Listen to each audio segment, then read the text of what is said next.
I am mad at Sony. Here's why.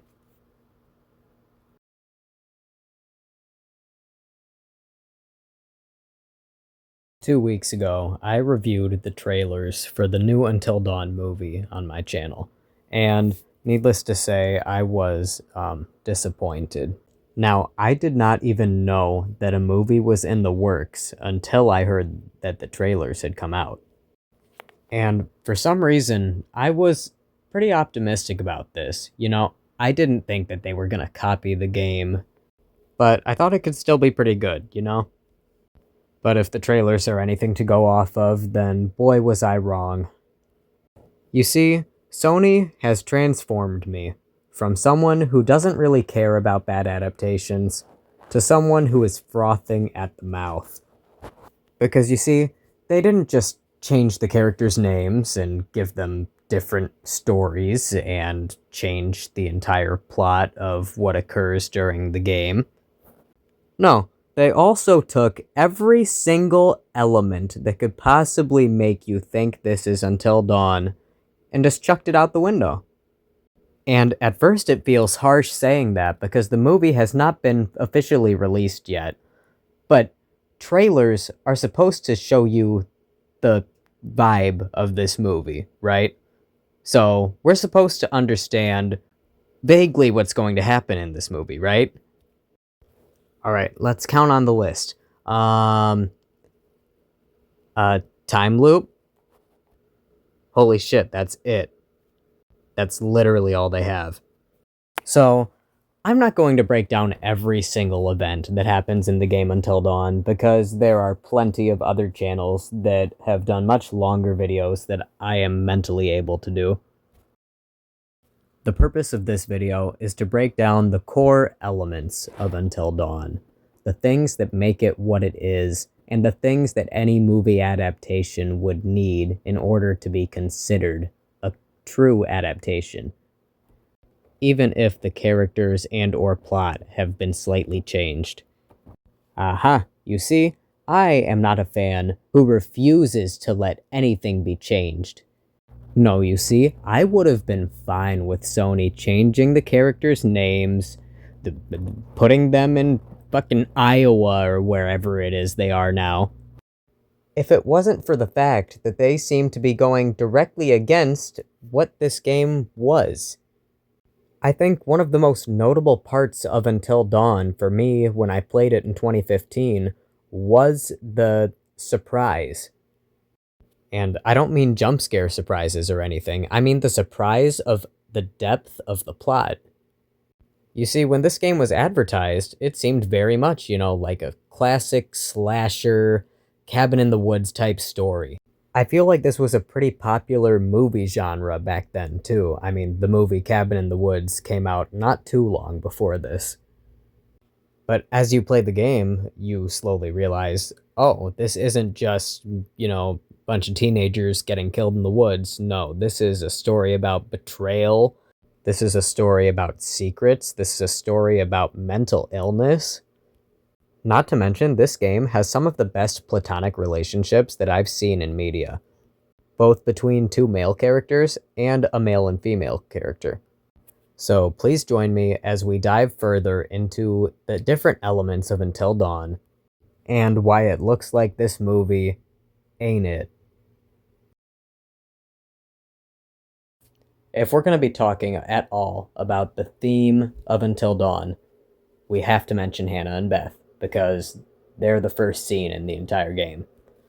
The game opens with the group of friends pranking Hannah into thinking that Mike wants to get it on with her. And she's supposed to be this nerdy girl who shouldn't be able to get with him because she has glasses, I guess. As you probably expect, the prank goes wrong, but it goes so wrong. Hannah, embarrassed and mortified, runs out into the woods, practically half naked. And this ends in absolute tragedy. Her twin sister ends up going to look for her, and they get chased by an unnamed creature until they fall off the ledge of a cliff. A stranger with a mask and a flamethrower offers to help them up. There are a few choices the player can make here. but regardless of what the player does, Hannah and Beth do not survive the prologue.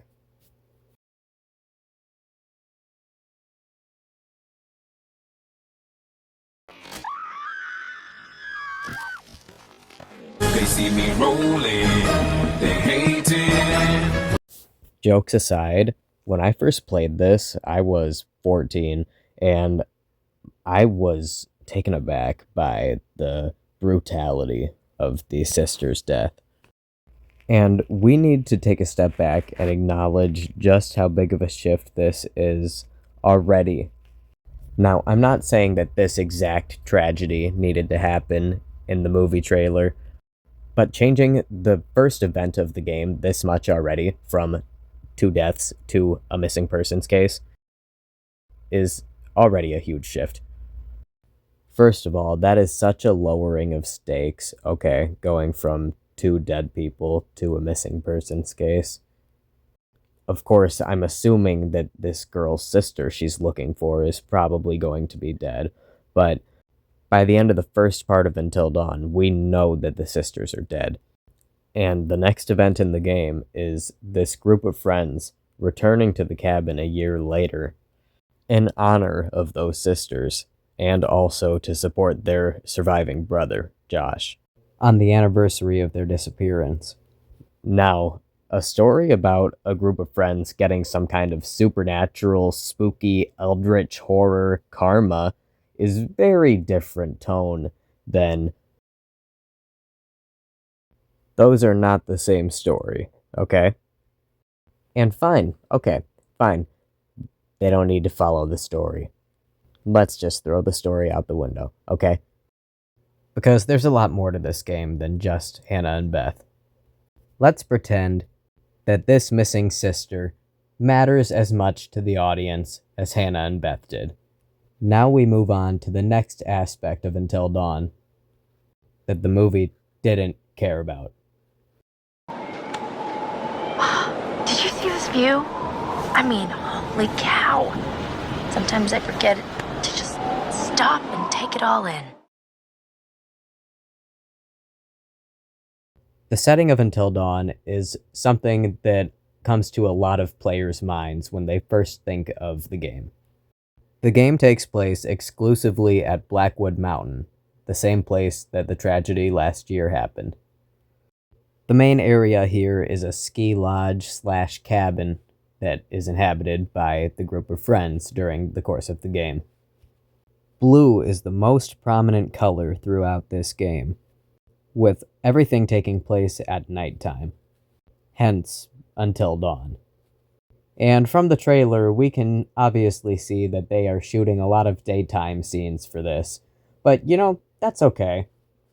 How about the fact there is snow everywhere, there's a ski lift, it's giving Winter Wonderland. I mean, some of these shots are just absolutely breathtaking, especially if you're watching on a large screen.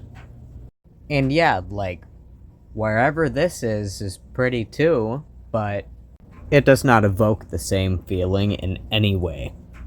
Taking this already secluded setting and making it wintertime adds another layer of isolation. The feeling of being snowed in. And also the hint of feeling like it's a luxury to be here. You know, they're at a ski lodge. They're supposed to be having the time of their life at this luxury resort. But instead, all that befalls them is tragedy. The atmosphere is beautiful, yet very ominous at the same time. The setting is cold in regards to temperature, and the visuals are cold in regards to hue. This is specific, and for some people, it's all they remember about the visuals of the game. But sure, put it in Missouri. Let's move on to something more major. Alright, I'm bad. I'm a badass. The main plot of this game is multi-layered. It was easy enough to understand while still being very original. And originality is pretty hard to come by when it comes to the horror genre. And from what I hear, this game has one of the most beloved plot twists in all of gaming. Spoiler alert for a 10-year-old game coming your way. When the game starts, you very much get the vibe that there is going to be some sort of supernatural force that is going to come after this group of friends for what they did last year. A first-time player is likely expecting some form of monster, especially if they were paying attention to Hannah and Beth being chased in the prologue, before the red herring of the flamethrower man. You spend a good part of the game playing as characters who are hearing spooky noises or seeing things in the shadows. Not to mention that knowing the two sisters are dead, both the characters in-game and the player have a sneaking suspicion that their ghosts are somehow at play here. A few of the characters even pull out a spirit board, just to add to it all. The seance goes crazy, and we get what appears to be direct evidence that the sisters' spirits are present. This ritual was all Josh's idea in an attempt to contact his sisters, but immediately after, his personality shifts. This may be when the player starts to get some strange feelings about Josh. But those are almost completely put off to the side when this happens. Now, as far as the player and the characters in the game know, there is some kind of serial killer on the mountain with them. And he just killed their friend, who also happens to be the owner of this cabin, or at least his parents are, meaning that he is the one person they would turn to if they needed any form of help. If they needed to know where the first aid kit is, if they wanted to know where the fire extinguisher is, if they wanted the directions to get out of here, they would need to ask Josh. And he's dead. Now, this is already captivating enough, but the game doesn't let this go on for too long before revealing something else. Josh! Josh. Oh, very good. Every one of you got my name. And after all you've been through, good. I mean, how does that feel? Right? How does it feel? Do you enjoy feeling terrorized, humiliated? I mean, panicked? Those emotions that my sisters got to feel 1 year ago? Only guess what? They didn't get to laugh it off. No. They're gone. I don't know if you noticed this, Josh, but none of us are laughing. Oh, come. Why the long faces? Come on. It's good to get. You better believe this little puppy's going viral, ladies and germs. I mean, we got unrequited love. We got blood. Now, I don't know if it's just how convincing the saw blade scene is, but the game did a very good job of throwing the scent off of Josh. I mean, every hint, every red flag, every perverse joke he made just seemed like someone who was a little disturbed. I never thought him capable of doing something like this. But of course, it makes perfect sense. His sisters died on his friend's watch at their own home. So that's it. Josh is struggling a lot mentally and has gone off the deep end, right? That's all. Now, this next bit of information moves the plot forward significantly, and a first-time player might not hear this bit of dialogue and realize that something's not right. You guys? What are you talking about, you asshat? Jessica's fucking dead! What? Did you hear me? You were gonna fucking pay, you dick! Mike says that Jessica is dead, and depending on how you played the game, she either is or he just thinks she is. Josh has no idea what Mike is talking about, and it's jarring. They end up having to take Josh outside, practically having to put him out to pasture, if you will, and try to keep him there until help can arrive. Well, glad that's all over, right? The villainous mentally ill character has been apprehended. I'll be honest, I thought it was going to end like this the first time I played. Josh repeats several times, even though he's already obviously cornered, that he did not do anything to Jessica. I can't tell you how sorry I am that something happened to Jessica, but I swear to you, I have no idea what happened to her. Now, you wouldn't really be faulted for not entirely believing Josh, because he's been shown to not be stable when it comes to telling the truth. He's committed many manipulations over the course of this night. Hell, he even gets belligerent. He is the perfect caricature of the quote-unquote psycho they've been afraid of this whole night. Now, if this was a blockbuster movie, this would be a satisfying enough ending. Roll credits. But Josh is not the only threat on Mount Washington, and the true threat makes the characters and the player wish they could go back to Josh. It turns out that there's a horrifying creature from Native American folklore that is not only real, but coming to get them. And they are not described as bringers of some kind of cosmic revenge either. Well, the mountain don't belong to me, it's true. But it don't belong to the Washingtons. This mountain belongs to the Wendigo. There is a curse that dwells in these mountains. Should any man or woman resort to cannibalism in these woods, the spirit of the Wendigo shall be unleashed. Them and Josh are under attack by creatures who couldn't care less. Creatures who will kill territorially, without discretion. So we are now up to 2 major plot twists, both of which felt impactful and convincing. We were practically still reeling from finding out that Josh was behind all of this, and then we find out that he's not behind much at all. And he's in just as much danger as they are now. Probably even more because of his mental state. And now we're wondering how anybody is going to make it until dawn. Alright, so taking all of these elements into account, mostly the 2 major plot twists, and comparing it to what we see in the trailer, I'm not expecting any form of plot twist at all, really. It looks like this girl's sister has gone missing, they're going to discover that she's actually dead, and then they are going to get stuck in this death loop until 1 or 2 of them make it out. And maybe it'll feel like kind of a reveal when a monster appears. I don't know. The producers probably think you can just throw a monster in around the 50 or 60% mark of the movie and then you can call it Until Dawn. But this storyline with Josh is so specific and it feels right. Now, obviously, the movie is not going with the 2 Dead Sisters prologue.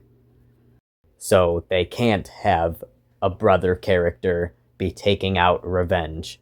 That choice not only does the story a major disservice, but also Josh was one of the fan favorite characters. And if they could have found somebody who can channel Rami Malek, which I'm sure a lot of people can, they would have made bank at the box office. But besides Josh being just a fun and compelling character most of the time, without the Josh storyline, the Wendigo reveal doesn't feel like much of a reveal at all. It just feels like the inevitable progression of a monster story. But Josh threw us off. We were supposed to be relieved to find the cause of all this horror happening to the characters, only to find out that that horror hardly mattered. In the grand scheme of things, Josh wasn't a threat at all. Any monster they reveal, Wendigo or otherwise, isn't going to feel the same, because there was nothing to throw us off its scent before. Now they're faced with having to go back and save Josh. 5 minutes ago, they were about to let him rot out there.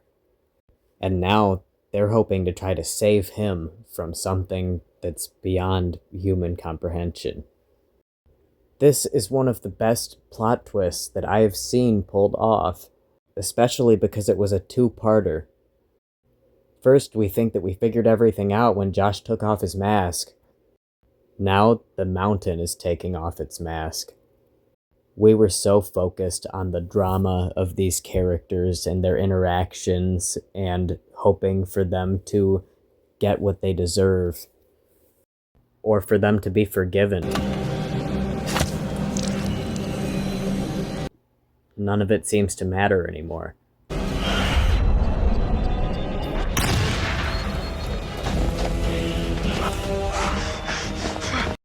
And the friends are left to fend for themselves. The only person here who knew anything about these creatures is gone now. All of these elements make it so much more than a monster story. Boom. Butterfly effect. Now, if I could throw out every other part of Until Dawn and leave one thing for the movie to keep the same, it would be the characters. That's right, I'm a character guy. Now, I don't feel like it's uncommon for people to gravitate toward characters more than plot. Because if we don't care about the characters, why would we care about the plot that's happening to them? Now, when you're first being introduced to the characters in the game past the prologue, you can tell that there's an archetype to each one of them.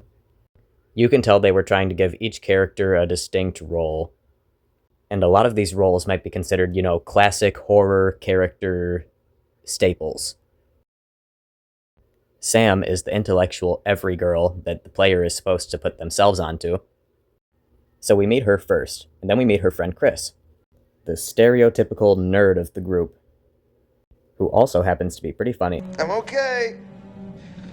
Should have paid more attention in climbing class. You mean Jim? Yeah, with the climbing up the rope. I wish I didn't have to say this, but it is so rare for a male and female character to be friends. Let alone good friends with witty banter and inside jokes. I bet there were a lot of people who thought that after the game opened like this, that these two would end up together by the end. And I'm so glad they didn't. First of all, I think that characters needing a romantic relationship in order to be fully realized is stupid. And I can't imagine how less impactful the game would be if they just ended it with a romance plotline like that. As Sam and Chris are headed up to the lodge, they're discussing their history with Josh. They're discussing how they hope that he's okay, and that they hope this trip is going to help him in some way. Then Chris starts telling the story of how he and Josh met, and it's really sweet. As he's recounting this story, you can tell that he's really fond of his friendship with Josh, and he just wants to be there for him. We get introduced to a couple other characters, including Matt and Emily. Emily is a bitch, and Matt's her new boyfriend, who she's probably only using to make her old boyfriend, Mike, jealous. Mike's the stereotypical hot guy who everybody wants, and also one of the instigators of last year's prank. This sort of creates an instant conflict between Matt and Mike. Matt's trying to be protective over his new girlfriend, and Mike's trying to play it cool like he doesn't care. Now, later this leads into a very spicy scandal, but we're not here to talk about that very much. I think the dynamic of Emily and Matt is pretty interesting. I mean, she's a complete bitch and just tells him what to do all the time. And he kinda likes it. If you look up the definition of the word simp in the dictionary, Matt pops up. Ashley is the quiet, reserved, scaredy cat. She very much gives off the I'm not like other girls vibe, but she very much is like other girls. Then there's Jessica the Snowball Queen. She's, of course, the archetype of the dumb blonde who is hypersexualized and will usually die first. Now, I have never been someone who likes the dumb blonde character very much. I mean, I'm not even sure if you are supposed to like them. Usually, their entire purpose is to be two-dimensional. but Jessica is anything but two-dimensional. When we officially meet Josh, it's through Chris.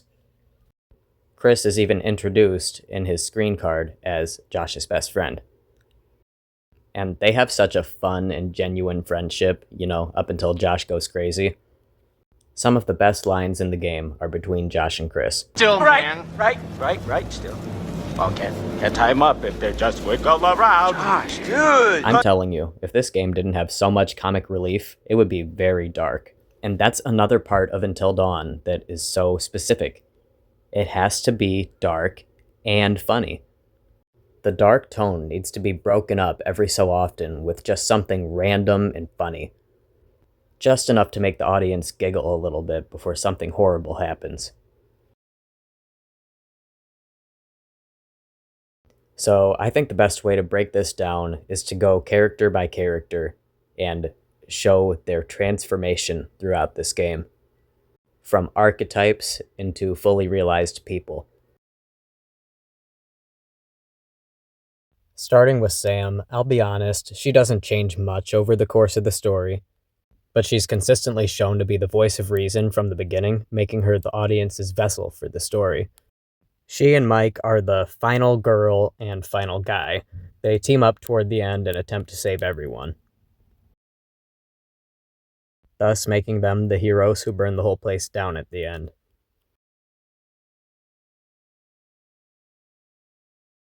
Mike gets pretty hardened over the course of this story.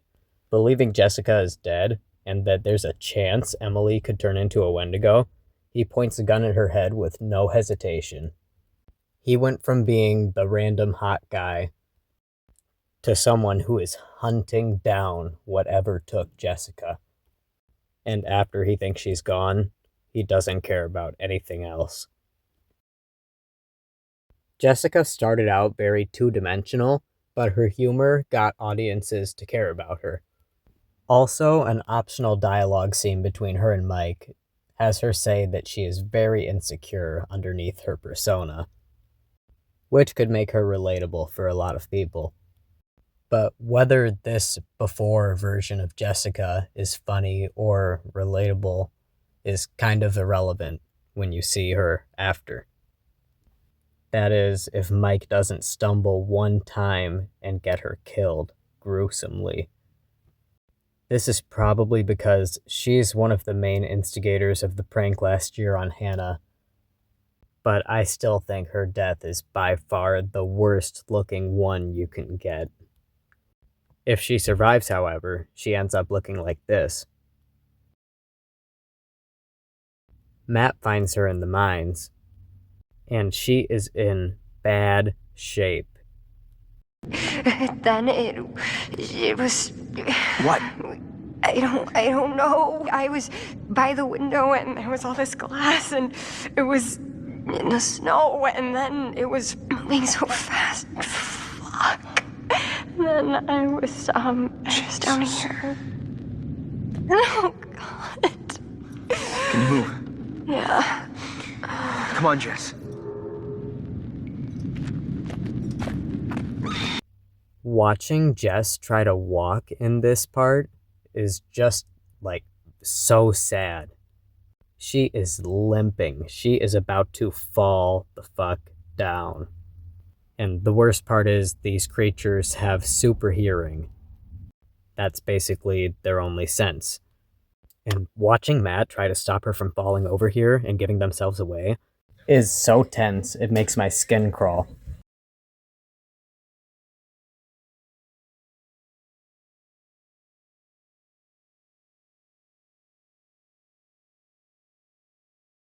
And Matt just bosses up, and Emily is so ungrateful for him. Even Jess's interrogation in the credit scene is heartbreaking. That's all I can say. Carried and taken and... What did you see? I don't know. I don't know. When we're introduced to Emily, it's a character you either immediately like for being funny or immediately dislike for being mean. I mostly just felt bad for Matt because the girl literally said, "Where's a bellboy when you need one?" while he's being a bellboy. Like, are you joking? But as soon as Chris and Ashley tell them what they thought happened to Josh, Emily says that they need to go get help, which is like the rational thing to do. So the audience thinks, oh, Emily might be someone we're rooting for now.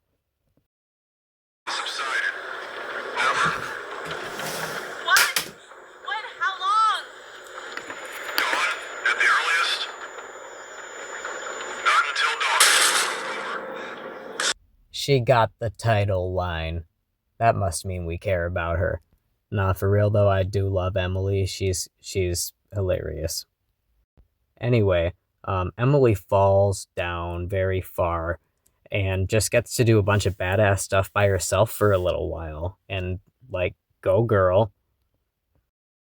She also gets to be the one who comes back to tell the group about the creatures.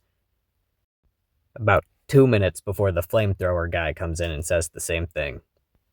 Now we're going to talk about Chris. Now, Chris is, like, my favorite character. I've just always identified with him the most. I think I look like him. And you can tell me if that's good or bad in the comments.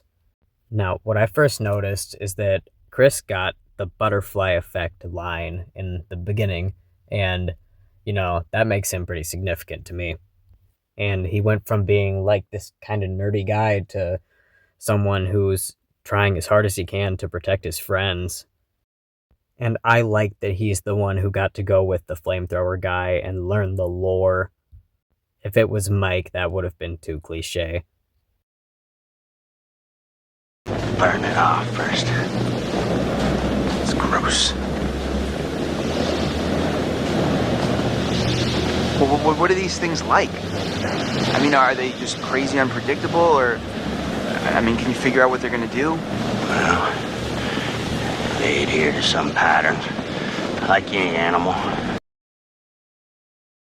Now, I feel like out of all of the people in the end credit scene, Chris feels the most like a husk of his former self. I mean, they all do, but him the most. I don't know how to describe him. I mean... You said you thought he was stalking you at first. Did anyone else in your group think that? Well, yeah. Is it possible they could have killed him? What? No. No, you don't understand. Don't you understand? If he attacked you. He saved my life. And I watched him die. Now, Ashley also didn't change very much, but you know what? Ashley's whole character was being scared, and I know people like that, okay? And she has her place. She belongs, okay? Ashley haters aren't welcome here. Now, I wish that Matt got more screen time, just like Jessica, but Jessica was busy getting dragged like a rag doll across Blackwood Mountain, so... But I love how Matt got to be so heroic at the end. I loved watching him save Jessica. When he's being interrogated, he thinks that Emily is dead because he lost her, and it is so sad to watch. I was right there, and I could have done something. I tried to do something. It wasn't good enough. Emily also shows genuine concern for Matt for the first time here, so that's cool. Where's Matt? Is he okay? Are they done looking at him?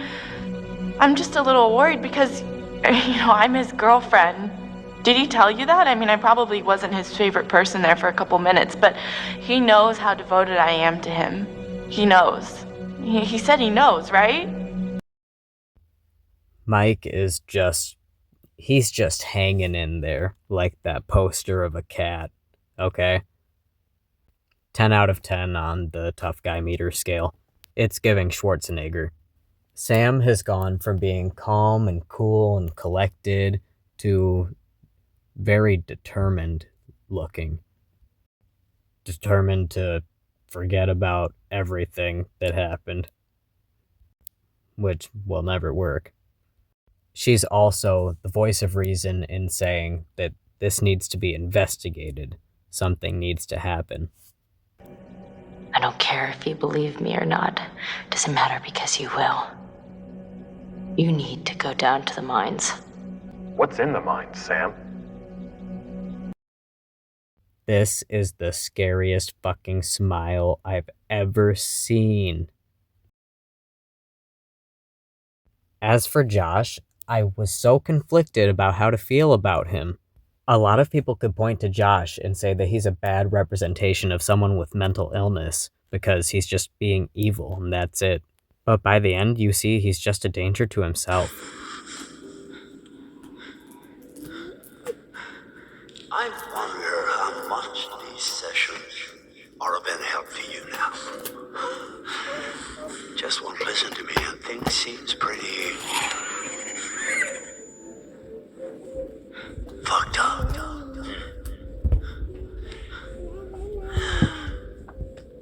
So I'm gonna leave you now, Josh. My mans is hallucinating his therapist abandoning him in a cave. Like, can you get any sadder?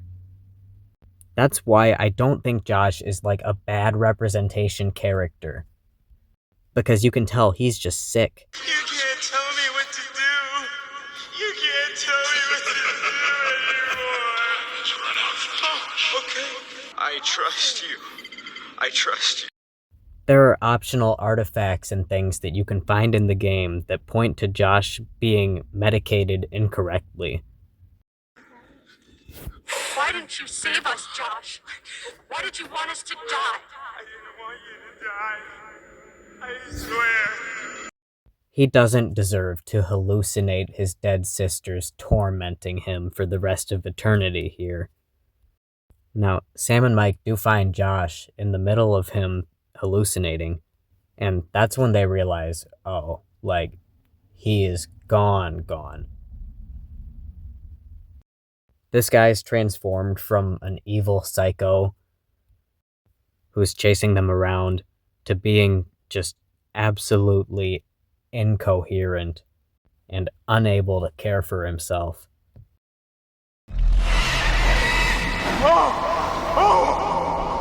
What's the matter with Mike? He's tripping or something. Josh! Mike, Josh! Hey, man. don't hit me, please. What? I don't know. I just don't think Josh deserved what he got. I wish he would have gotten a happier ending. So, that means this has been 38 minutes of me talking about why this 10-year-old video game is going to remain better than the movie using its name. If you like this video, thank you, and I'll see you sometime.